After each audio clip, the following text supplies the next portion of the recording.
Lo que hoy es noticia es que Rafael López Aliaga sigue en carrera y va a dar que hablar, por supuesto que sí, porque por más de que él no sea el candidato a la presidencia, o mejor dicho, a la alcaldía de Lima, su rostro va a ser muy importante en la campaña del doctor Lucho Rubio. Estamos hoy, de manera particular, listos para hablar mucho acerca de lo que son las elecciones también municipales. Estamos cada vez más cerca, estamos a menos de 3 meses. Algunos dicen que estamos a 4 meses del 4 de octubre, pero no, estamos a menos de 3 meses, quizás 2 meses y 3 semanas en la que nos va a tocar ir nuevamente a las urnas, esta vez para escoger cuáles serían nuestras opciones para tanto la alcaldía de Lima, los alcaldes distritales y también, por supuesto, en cuanto a lo que significa empezar el trabajo en los gobiernos regionales para prevenir lo que se viene, como lo es el fenómeno del Niño. Pero antes de irnos en materia en cuestión, quiero hablar sobre lo que ha significado el fallo de el procedimiento que había interpuesto el señor Rafael López Aliaga. ¿Qué es lo que ha ocurrido con el ex candidato presidencial de Renovación Popular? Le han dado la oportunidad de justamente seguir en carrera, esto ya específicamente en su lugar como regidor a la Municipalidad de Lima. ¿Quién estaría a la cabeza de Renovación Popular? Lucho Rubio, el doctor que empezó a trabajar con Luis Castañeda Locio y se dedicó a poder hacer una red de hospitales llamados Hospitales de la Solidaridad. Está yendo como candidato por el Partido Celeste y de acuerdo a lo que se señala es que Rafael López Aliaga sí podrá ser candidato a regidor de Lima.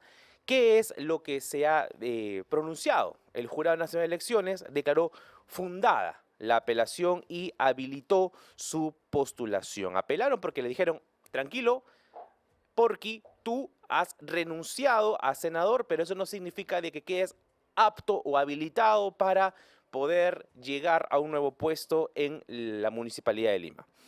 Es lo que le habían dicho en una primera instancia. Rafael López Aliaga apeló, ha sido declarada fundada esa apelación y ayer en horas por la tarde, pues lo que ha significado es que haya quizás una sensación de igualmente diferentes políticos en la que han criticado esta decisión de que Rafael López Aliaga termine postulando. Por ejemplo, incluso, o sea, si es que hablamos de la propia derecha, el partido Avanza País ha tenido un pronunciamiento muy fuerte. La señora Adriana Tudela ha declarado en su red social X que esto sienta un mal precedente dentro de lo que significa la historia electoral. Eh, ¿Válida su apreciación? Probablemente que sí, por supuesto, porque no se ha visto anteriormente en la historia, menos en los que tenemos probablemente menos de 35 años o 33 años, de acuerdo a al tiempo de la Constitución del 93, en la que recién se instala el Congreso bicameral, unicameral, y que ahora recién en este 2026 volvamos a tener senadores y diputados. Para muchos no saben qué es específicamente tener un puesto en el Senado. Es un puesto en la Cámara Alta del Congreso de la República.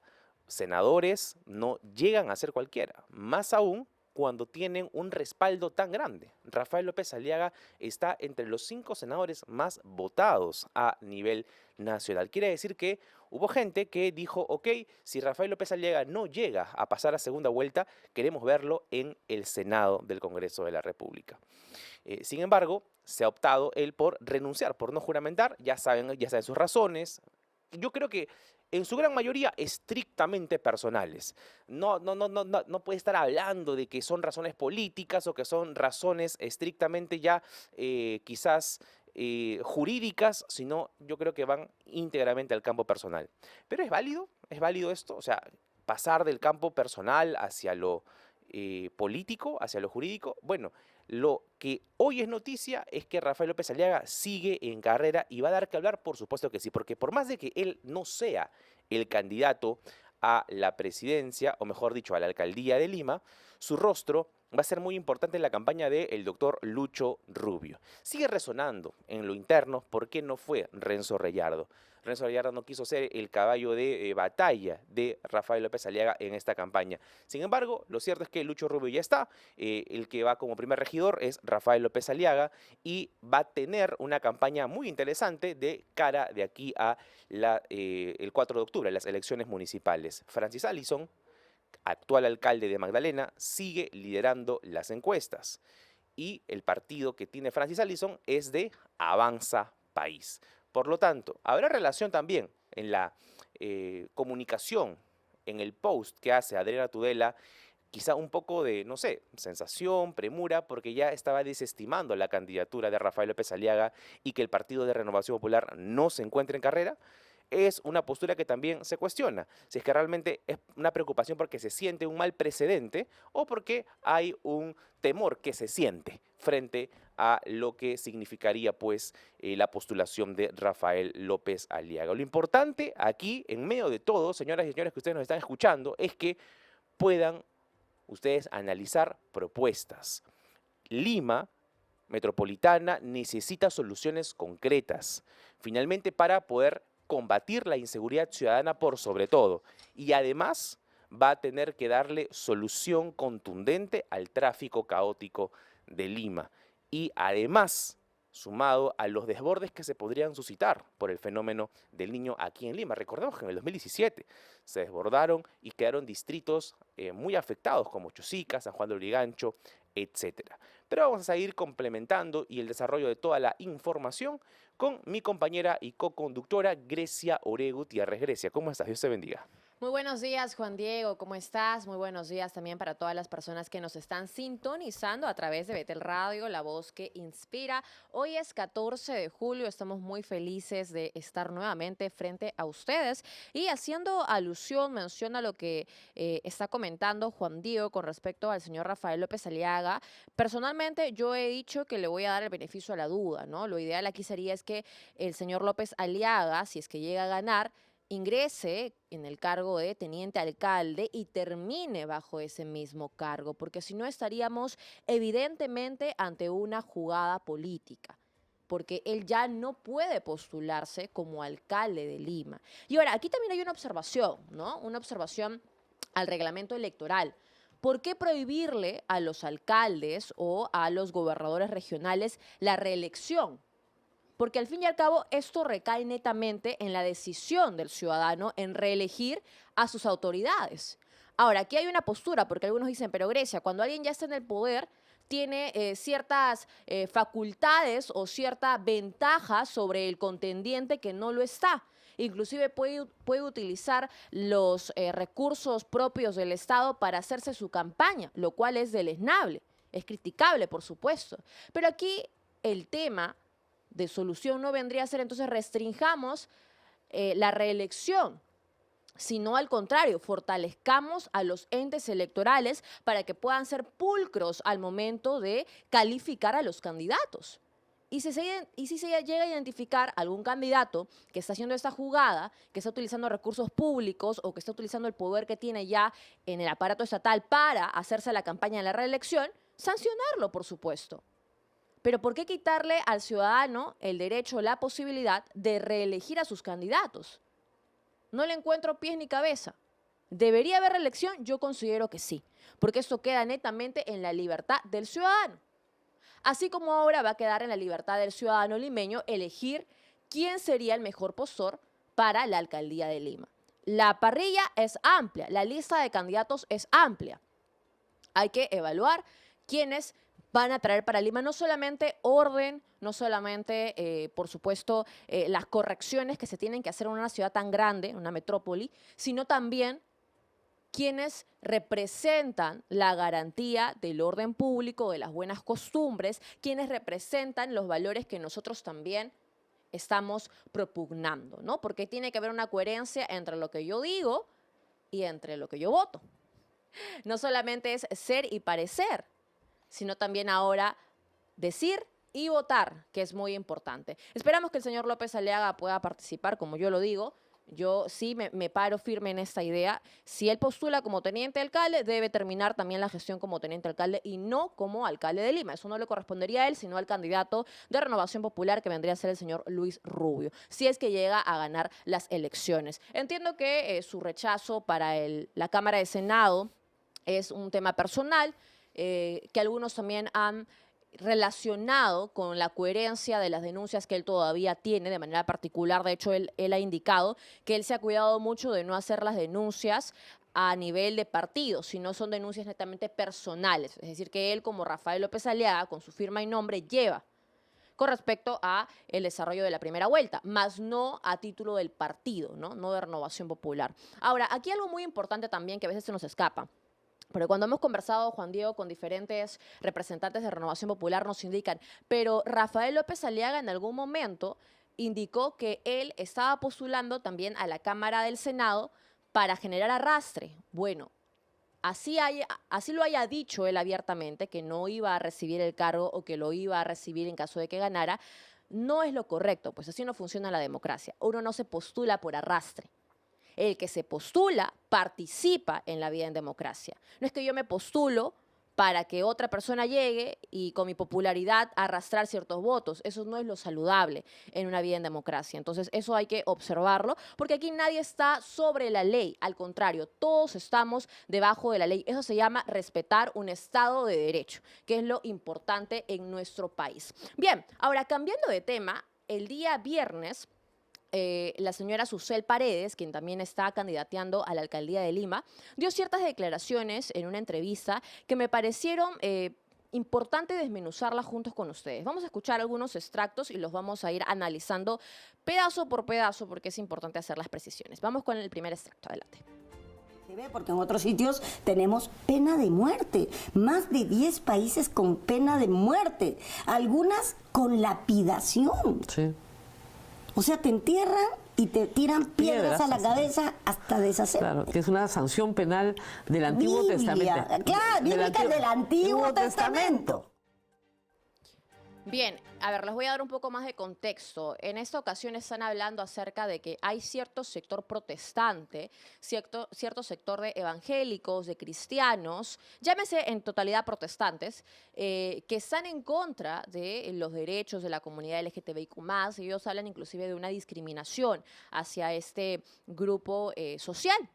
E indican que inclusive hay países, ¿no?, donde se lapidan, donde se asesinan homosexuales, lo cual es cierto y lo cual, lo voy a decir con todas las letras, es denunciable.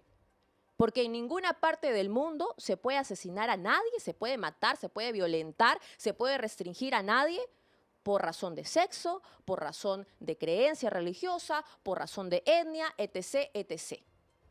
Eso ni siquiera es un derecho constitucional, es un derecho humano.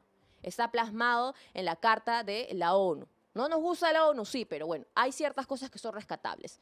Y dentro de esas cosas que son rescatables está la libertad de expresión, la libertad de opinión, la libertad de credo, la libertad de conciencia, etc., etc. Pero yo le quiero decir algo. Estas prácticas denunciables, estas prácticas deleznables, que yo como protestante, como cristiana, como evangélica, como quieran etiquetarme, denuncio, no vienen de países ni de autoridades que son cristianos. No vienen de países ni de autoridades que inclusive tienen un corte de derecha o de centro derecha. Vienen de países que son en su mayoría musulmanes. Vienen de países que son en su mayoría de corte radical, países autoritarios, países que tienen dictadores, países donde los organismos terroristas han tomado el poder. Y es una especie de Estado fallido, porque no gobierna un presidente, no gobierna un jefe de Estado, gobierna el líder de la cabecilla terrorista. Eso hay que decirlo. O sea, eso no viene de países donde hay libertad, donde hay democracia, donde hay Estado de Derecho, donde hay libertad de conciencia. Eso no viene de países que pueden ser católicos o que pueden ser laicos. No, no, no. Eso viene estrictamente de países que tienen estos cortes que yo ya he mencionado. Por ejemplo, acá tengo la lista: Arabia Saudita, Yemen, Afganistán, Somalia, Uganda. Entonces, hay que ser claros. Esto no es una práctica que viene del cristianismo. Esto no es una práctica que viene tampoco del protestantismo o que viene de principios judeocristianos. No es así, señores. Yo le aseguro que en ningún país donde hay Estado de Derecho, donde se respeta la libertad de credo, donde los representantes sean cristianos, se va a asesinar a un homosexual o se va a asesinar a una persona simplemente por no pensar igual que el resto. Se lo puedo asegurar. Estas cosas pasan en países que ustedes mismos defienden. Eso pasa en países donde ustedes mismos levantan la bandera, la enarbolan y comienzan a hablar de derechos humanos cuando no se dan cuenta que dentro del mismo país se están asesinando a su propia gente.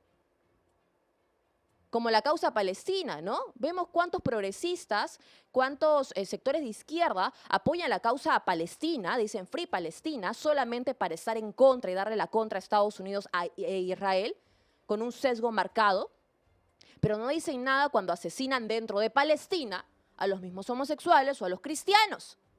Ahí sí, no dicen nada, ahí no existen los derechos humanos. Y esto yo quiero dejarlo claro, porque acá inclusive estamos hablando de valores. Valores que como cristianos, como protestantes, católicos, inclusive también que nos escuchan y nos siguen, conservadores y aquellos que amamos la Biblia, que seguimos los principios bíblicos, respetamos. Eso sí, vamos con el siguiente extracto. Sí, de sí. verdad. No se han Es enterado como no se han enterado que ya hay uno nuevo. como ahí donde dice que es abominación dormir. El Levítico. El Levítico famoso. El Levítico. También dice cuando venga un extranjero, entrégale a tu hermana. Claro. Y entonces, entrégale a tu hermana, pues. Claro. Yo no voy a entregar a mi hermana al extranjero, o sea, te puedes imaginar. El Levítico es el código penal del pueblo judío, además cuando era errante. O sea, esa es la época en la que se escribe el Levítico. Y no puedes Es un código penal que tiene 2000 años para una situación, ¿no es cierto?, de un pueblo rural y errante y nómade. Y perseguido. Y perseguido. Entonces, eso no lo puedes aplicar a la actualidad, es una irracionalidad, pero como son fundamentalistas... Ni siquiera Cristo dice que apliquen el Levítico. Bien, acá hay algo importante a mencionar. Yo no voy a dar una explicación teológica amplia, porque no es el momento, a lo mejor estamos también con el tiempo apretados, pero sí es importante indicar que no solamente el Antiguo Testamento sienta ciertas bases con respecto a lo que es desagradable ante los ojos de Dios y lo que es pecado, sino también el Nuevo Testamento.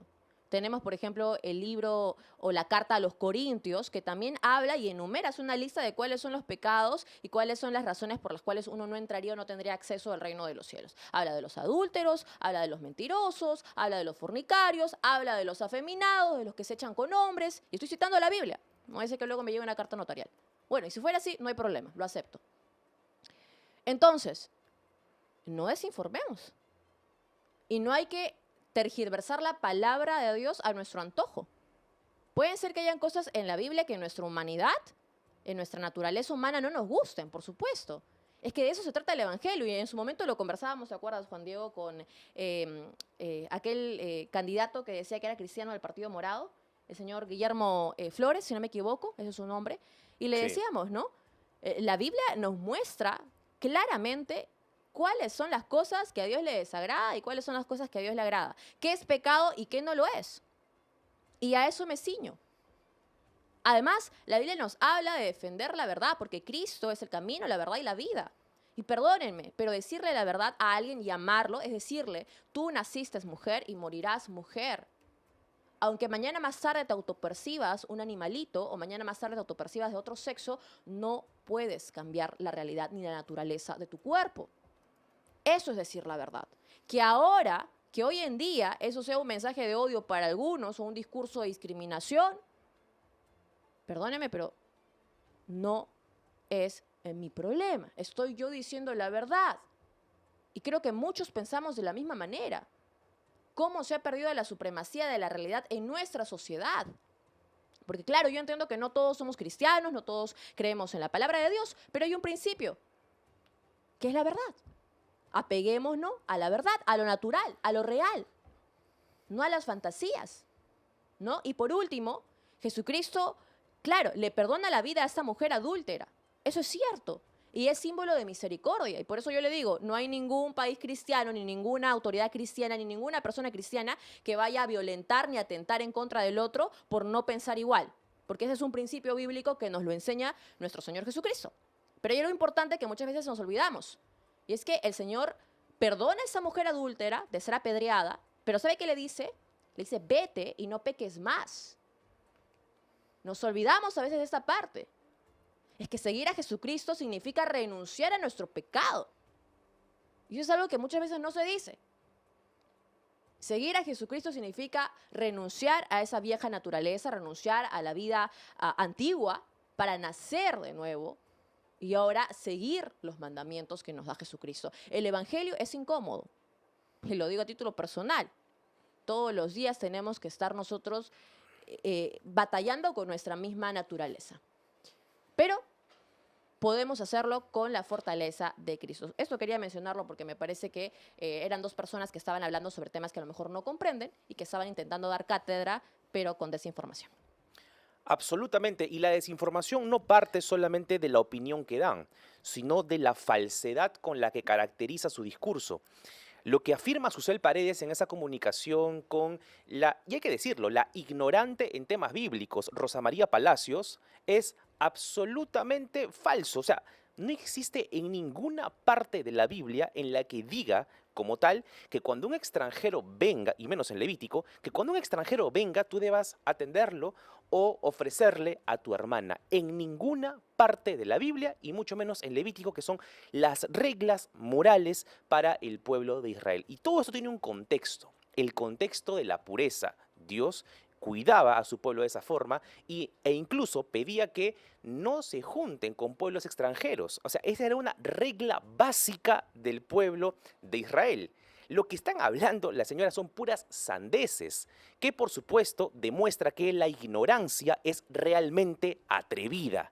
Lo que afirma la Escritura es que cuando venga el extranjero debas amarlo como a ti mismo. Y cito específicamente Levítico 19:33. Cuando el extranjero morare con vosotros en vuestra tierra, no le opriman. Como un natural de vosotros, tendréis al extranjero que more entre vosotros y lo amarás como a ti mismo, porque extranjeros fueron también ustedes en la tierra de Egipto. Así dice Jehová vuestro Dios. Esa es la Escritura finalmente, la atención al extranjero, y que justamente es lo que buscamos en medio de todo, atender al extranjero que hoy, por supuesto, pueda estar enfrentando algún tipo de persecución, algún tipo de dificultad en su país. Se le recibe, es bíblico. El cuidar al extranjero es un mandato cultural en la Escritura para los cristianos. Por lo tanto, para cerrar esta idea, lo que afirma Susel Paredes y Rosa María Palacios no solamente es falso, no solamente es mentira, sino que además es la visible demostración de lo que la ignorancia puede llegar a hacer. Entonces, no nos enfrasquemos en hablar de Biblia en temas que no sabemos, en temas tan profundos. El mismo Pablo dijo, oh profundidad de las riquezas, de la sabiduría, de la ciencia de Dios. Cuán insondables son sus juicios, cuán eternos son sus pensamientos. Esa es la palabra de Dios. Por lo tanto, nosotros como cristianos vamos a hacer defensa siempre de la palabra del Señor. Y como dijo Charles Spurgeon, la Biblia es como un león. No necesitas defenderla, simplemente debes abrir la jaula y dejar que ella misma se exprese. Así que bueno, lo que hemos hecho es citar estrictamente las Escrituras. Ahora pasemos a un tema un poco más nacional, un poco más coyuntural, porque también es importante, considero, mencionar y aterrizar uno de los discursos que probablemente más se va a frecuentar como narrativa. ¿Qué ha pasado específicamente con Verónica Mendoza y Carla García? Bueno, ayer específicamente lo que se ha expresado es lo siguiente. Dice Carla García en su tweet, en su post: la Cuarta Sala Penal de Apelaciones de Lima revocó mi condena por difamación. Ese no es el tweet, el de Carla García, por favor. Ahí está, perfecto. Nunca, acá dice, revocó mi condena por difamación y me absolvió de todo cargo en defensa de las libertades de información y expresión. Nunca difamé a Verónica Mendoza. Sí, la critiqué, eso es legítimo, sobre todo con los políticos. Un triunfo de las libertades de información y expresión contra los políticos que temen la crítica. Gracias a mi abogado, el doctor Humberto Abanto. Es lo que ha publicado ayer la hija del expresidente Alan García Pérez. específicamente en relación a esta absolución que le ha llegado de la condena que le habían interpuesto en una primera instancia. ¿Por qué? Porque, claro, tuvo expresiones, hay que decirlo, duras, directas, en contra de Verónica Mendoza, ex candidata presidencial. O son intocables los ex candidatos presidenciales, o no se puede hablar. Pero, ¿qué ha respondido a todo esto Verónica Mendoza? Dice aquí, terruca, terrucaza, tienes casi el mismo ADN que los terroristas, prima de terroristas. Son algunas de las frases que usó la señora García en su programa dominical en Willax contra mí. Ahora el PJ acaba de absolverla del delito de difamación. Eso es legalizar el terruqueo. Bueno, es lo que ha publicado, pero hay otro tuit en continuidad a lo que ha publicado la señora Mendoza. Dice, si pretenden asustarnos y callarnos, ahora que la señora acá formaliza su poder, se equivocan. No vamos a permitir que se legalice el terruqueo, no nos callarán. Y en ningún momento de la historia se ha podido ver a alguna organización feminista que levante la voz cuando a Carla García le decían hija de corrupto, corrupta igual que tu padre, heredera de las triquiñuelas y bueno, los calificativos, ¿no?, que le daban al expresidente Alan García Pérez, que no voy a reproducir, por supuesto. Pero, ¿dónde están las diferentes organizaciones defensoras de derechos humanos que le decían a Carla García, oye, interpón querellas, interpón cartas notariales, interpón juicios por difamación, demandas por difamación, por lo que te están diciendo? No, claro, porque al final, cuando uno decide estar en el escenario político, se expone a todo tipo de ataques, que claro, uno puede decir, están mancillando mi honor, pero para eso, efectivamente, está el derecho a réplica.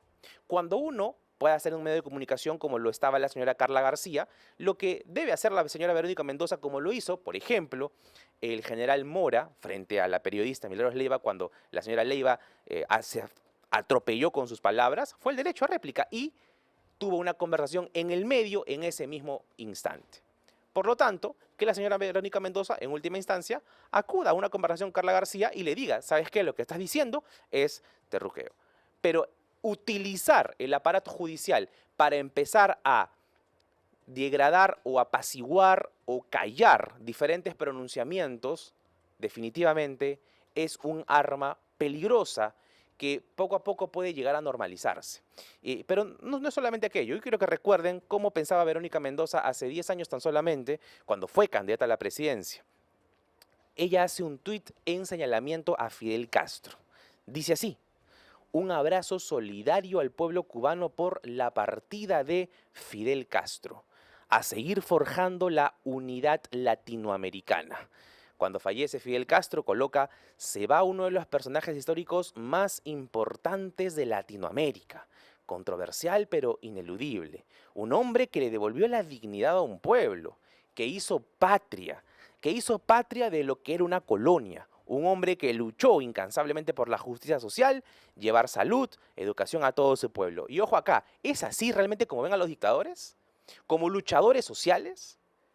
Finalmente, lo que está haciendo Verónica Mendoza es darle a la exposición pública y a los medios de comunicación quién es realmente, cómo piensa verdaderamente. Y que de llegar un perfil de ese tipo de izquierda podría ser perjudicial definitivamente para el Perú. Es por esa razón que en Puno, en Cusco, en las zonas más profundas donde realmente pasan necesidad, no permiten discursos como las de la señora Verónica Mendoza, porque ya saben más o menos hacia dónde se inclina esa izquierda más acomodada, esa izquierda en la que le gusta utilizar el discurso de los pobres simplemente para ganar réditos de los mismos. Y es esa señora Verónica Mendoza que no solamente alaba a un señor que hizo una dictadura en Cuba, sino que también tiene muertos en sus espaldas.